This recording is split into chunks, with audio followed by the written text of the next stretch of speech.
I wouldn't say, are you doing math, language arts, science, social studies, and all these other things every day? I would say, in any given year, are your kids growing academically in the core subjects? And then are you also making time for them to pursue their passions and their, the other things?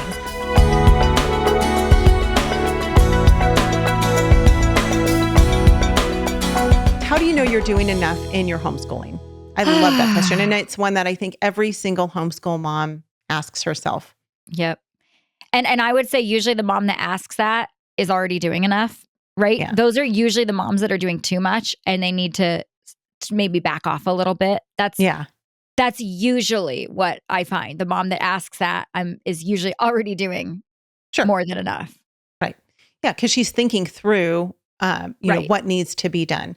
Again, kind of going back to what we were answering before, don't lock yourself into what everyone else is doing and feel like if you're not doing this, and this, you're not doing enough. That is totally the danger of sometimes co-ops and social media and doing, looking at all the other families and you feel like a failure because it seems like everyone else is doing all of the things and they're doing field trips every week and they're teaching their kids to cook and they're teaching their kids to sew and they're teaching them to garden and they're teaching them all the things. And you're like, I'm not doing most of that stuff. And so you feel like you're failing sometimes.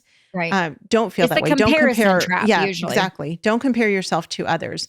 As far as if you're doing enough, well, they're pretty good. I'm saying don't look at standards, but you do, if you're concerned about whether or not you're doing enough, you can look at like what the average 8th grader is doing or what the average middle schooler or what the average high schooler is doing and kind of gauge what your student is doing in, relation to that.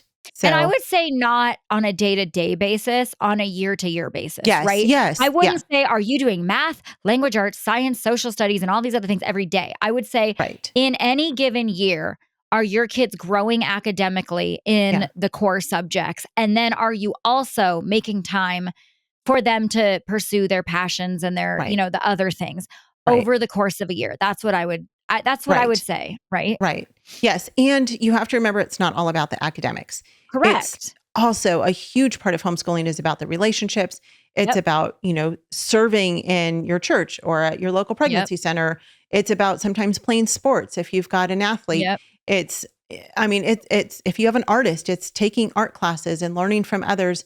The skills that your kids want to learn. But it's not doing all of it all the time, right? It's being able to just know overall, if I look from this point last year to this point this year, have we grown in the majority of those areas? Right, exactly. And we've talked about this a lot of times on the podcast, but from whatever point you're at, if you're in the early elementary years, or even if you're in the high school years, you have to look at what your end goal is with your kids and then work backwards. So where do you want to be? Where do you want your kids to be when they leave your home? When they are adults and you hand them your homeschool diploma and you said, okay, I've done everything that I can do. I've done my very best.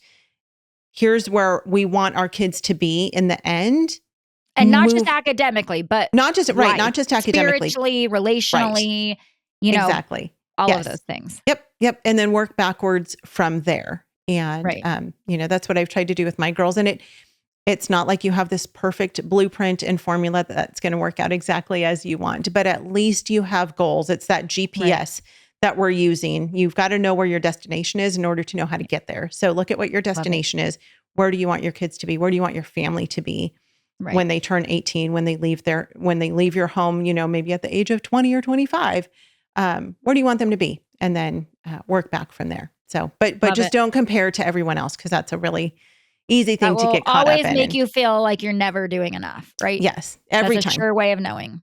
Yes. And I think the enemy does that on purpose to make us feel like we're not enough. So let's just put them back in school because the experts will do a better job of it, and they will not. Goodness. They will not. They're your kids. You will do the best job. You are the expert. Training them up. That's right. You are the expert for your children.